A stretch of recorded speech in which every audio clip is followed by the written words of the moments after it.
कक्षा 10वीं विषय सामाजिक विज्ञान अध्याय 2 भारत में राष्ट्रवाद के भाग 3 में आज हम पढ़ेंगे सविनय अवज्ञा की ओर।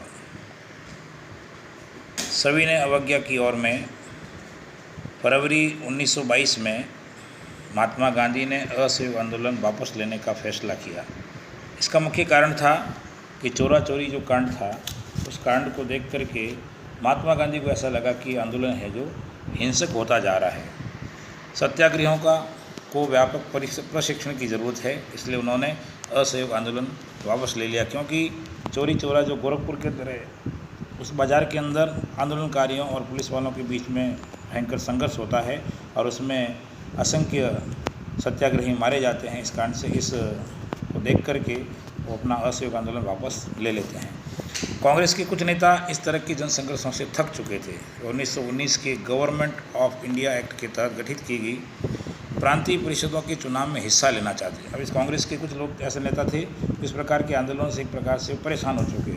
उनका ये मानना था कि परिषदों में रहते हुए परिषदों के चुनाव में हम लोग भाग लें, वहाँ पर हम लोग रहते हुए ब्रिटिश नीतियों का विरोध कर सकते हैं, सुधारों की वकालत कर सकते हैं और यह भी दिखाना महत्वपूर्ण है कि परिषदें लोकतांत्रिक संस्था के अनुरूप नहीं है। इस प्रकार से हम लोग वहाँ पे रह के उनके साथ बैठ कर के ब्रिटिश नीतियों का विरोध कर सकते हैं, उनके खिलाफ खड़े हो सकते हैं, ऐसा कुछ लोगों का मानना था।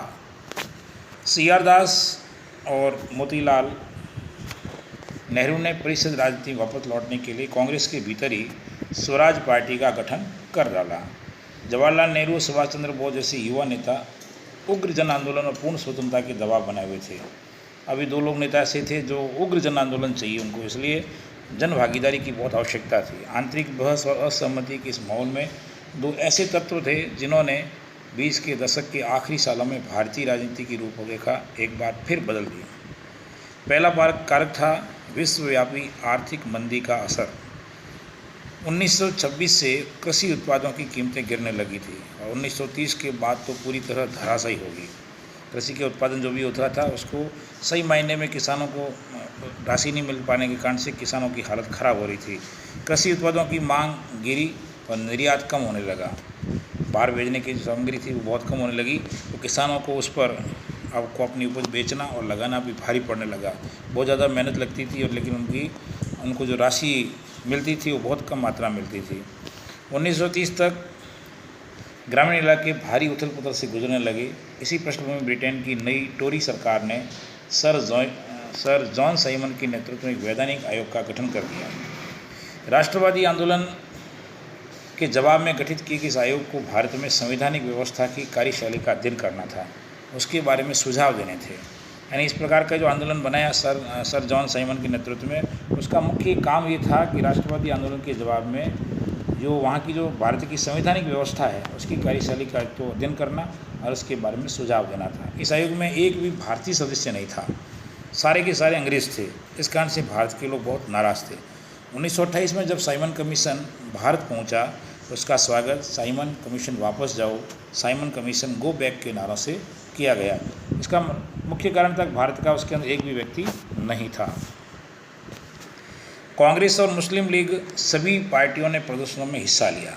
उस विरोध को शांत करने के लिए वायसराय लॉर्ड इरविन ने अक्टूबर 1929 में भारत के लिए डोमिनियन स्टेटस का गोलमाल का ऐलान कर दिया।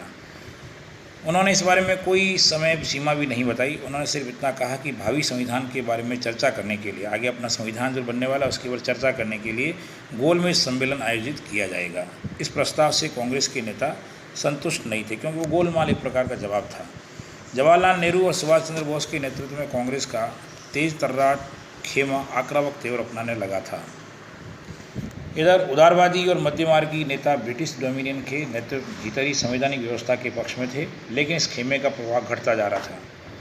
दिसंबर 1929 में जवाहरलाल नेहरू की अध्यक्षता में कांग्रेस के लाहौर अधिवेशन में पूर्ण स्वराज्य की मांग को औपचारिक रूप से मान लिया गया। तय किया कि 26 जनवरी 1930 को स्वतंत्रता दिवस के रूप में मनाया जाएगा और उस दिन लोग पूर्ण स्वराज्य के लिए संघर्ष की शपथ लेंगे। अब पूर्ण राज्य के लिए संघर्ष की शपथ लेने के लिए ये शपथ किस प्रकार की शपथ होगी, आइए इस शपथ के बारे में आपको बताता हूँ कि हम किस प्रकार की 26 जनवरी 1930 को शपथ लेंगे। हमारा विश्वास है कि किसी भी समाज की तरह भारतीय जनता का भी एक अहरणीय अधिकार है कि उन्हें आज़ादी मिले, अपनी मेहनत का फल मिले और जीवन की सभी आकांक्षाओं आवश्यकताओं को पूरा करने के लिए एक प्रकार से उन्हें आगे बढ़ने के लिए परिपूर्ण अवसर मिले। हमारा यह भी विश्वास है कि यदि कोई भी सरकार अपनी जनता को इन अधिकारों से वंचित करती है, रखती है, दबाती है, तो जनता को भी सरकार को बदलने या उसे समूल समाप्त करने का अधिकार है। भारत में ब्रिटेनी सरकार ने इन केवल भारतीय जनता को स्वतंत्रता से वंचित किया है, बल्कि उसने जनता का शोषण किया है और देश को आर्थिक, राजनीतिक, सांस्कृतिक और आध्यात्मिक स्तर पर नष्ट कर दिया है। इसलिए हमारा विश्वास है कि भारत को अनिवार्य रूप से ब्रिटेन के साथ अपने सभी संबंधों को समाप्त करके पूर्ण स्वराज प्राप्त करना चाहिए। इस प्रकार की 26 जनवरी 1930 को स्वतंत्रता दिवस के ऊपर शपथ लेने का कार्य तय किया गया। इस उत्सव की ओर बहुत ही कम लोगों ने ध्यान दिया। स्वतंत्रता के इस अमूर्त विचार को एक प्रकार से रोज़मर्रा की ज़िंदगी से ठोस कदमों से एक प्रकार से देखा जाए जोड़ने के लिए महात्मा गांधी को और कोई रास्ता ढूंढना था।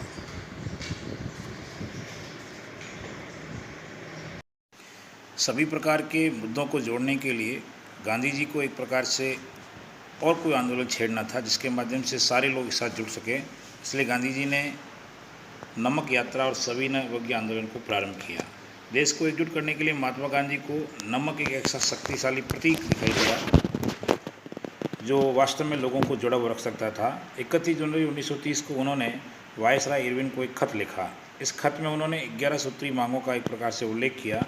इनमें से कुछ सामान्य मांगें थी, जबकि कुछ मांगें उद्योगपतियों को लेकर किसानों तक अपने विभिन्न तबकों से जुड़ी थी। गांधी जी ने मांगों के जरिए समाज के सभी वर्गों को अपने साथ जोड़ना चाहते थे ताकि सभी उनके अभियान में शामिल हो सके। इनमें सबसे महत्वपूर्ण मांग नमक कर को खत्म करने के बारे में थी। नमक का अमीर और गरीब सभी इस्तेमाल करते थे। ये भोजन का एक अभिन्न अंग था। इसलिए नमक पर कर और उसके उत्पादन पर सरकारी हिस्सेदारी को महात्मा गांधी ने ब्रिटिश शासन का सबसे दमनकारी पहलू बताया, क्योंकि सरकार भी, ब्रिटिश गवर्नमेंट इसके ऊपर भी बहुत ज़्यादा मात्रा में कर लगाती थी, जो हर व्यक्ति की आवश्यकता का एक प्रकार से प्रतीक था। महात्मा गांधी का ये पत्र अल्टीमेटम की तरह था, अल्टीमेटम चेतावनी। उन्होंने लिखा था कि अगर 11 मार्च तक उनकी मांगों को नहीं माना गया तो कांग्रेस सविनय अवज्ञा आंदोलन छेड़ देगी। इरविन झुकने को तैयार नहीं थे। फलस्वरूप महात्मा गांधी ने अपने 78 विश्वस्त वॉलंटियर यानी के सेवकों के साथ में नमक यात्रा शुरू कर दी। ये जो यात्रा है साबरमती में गांधी जी के आश्रम से 240 किलोमीटर दूर दांडी नामक गुजराती तटीय कस्बे में जाकर खत्म होने थी।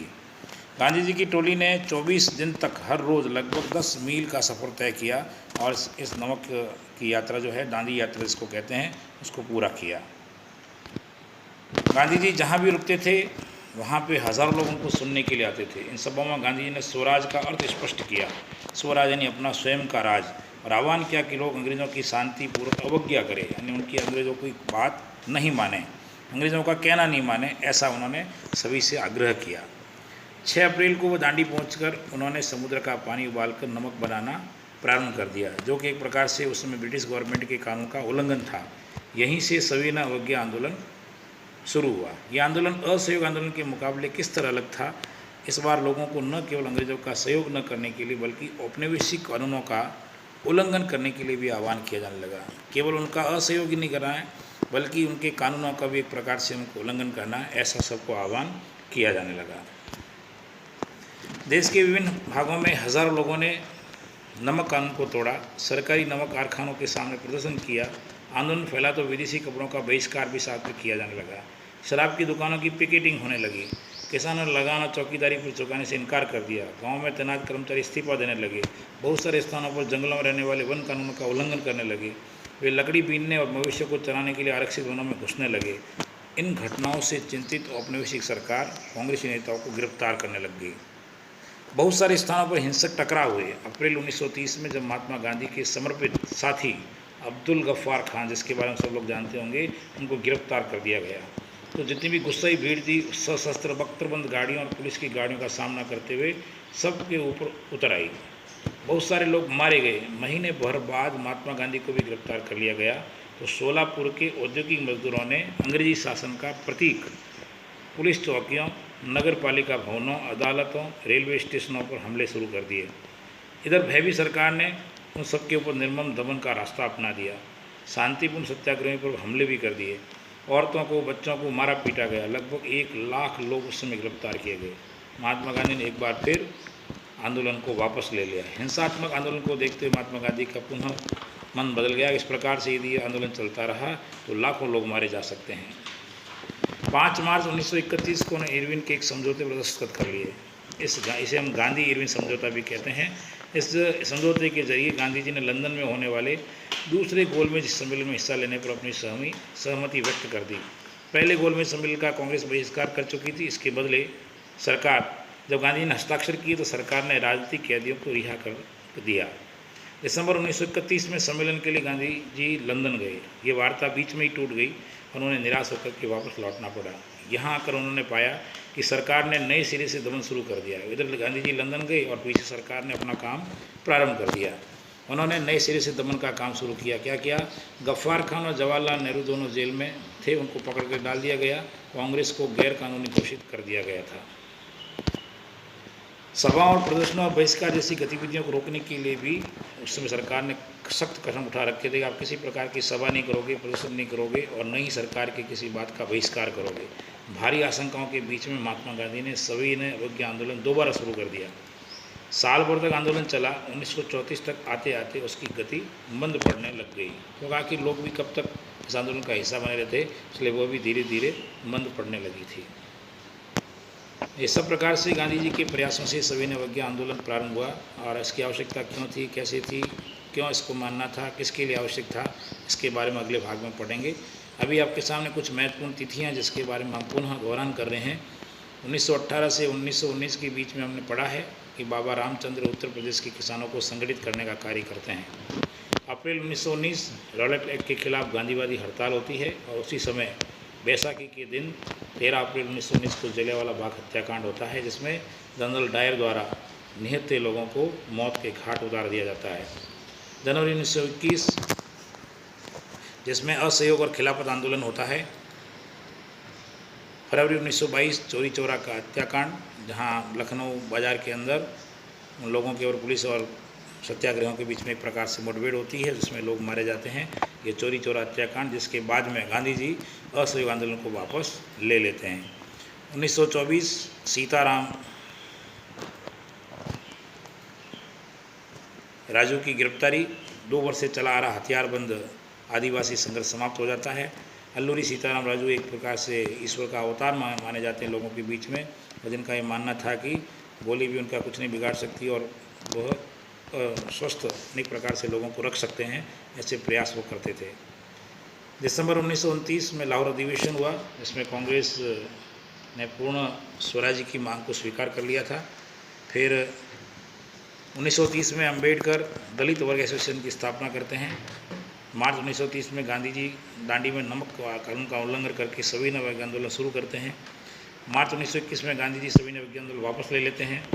दिसंबर 1931 दूसरा गोलमेज सम्मेलन होता है और 1932 में सविनय अवज्ञा आंदोलन पुनः प्रारंभ हो जाता है। इस प्रकार की सब प्रकार की घटनाएं आपके सामने छोटे छोटे बिंदुओं के रूप में मैंने रखी है। इस भाग के कुछ प्रश्न हैं जो आपको अपनी उत्तर पुस्तिका में करने हैं। चौरी चौरा हत्याकांड कब हुआ? किस घटना के बाद महात्मा गांधी ने असहयोग आंदोलन वापस ले लिया? साइमन कमीशन भारत कब पहुंचा? महात्मा गांधी के समर्पित साथी कौन थे? गांधी इरविन समझौता कब हुआ? इन सभी प्रश्नों को आप करें। नमस्कार। वंदे मातरम।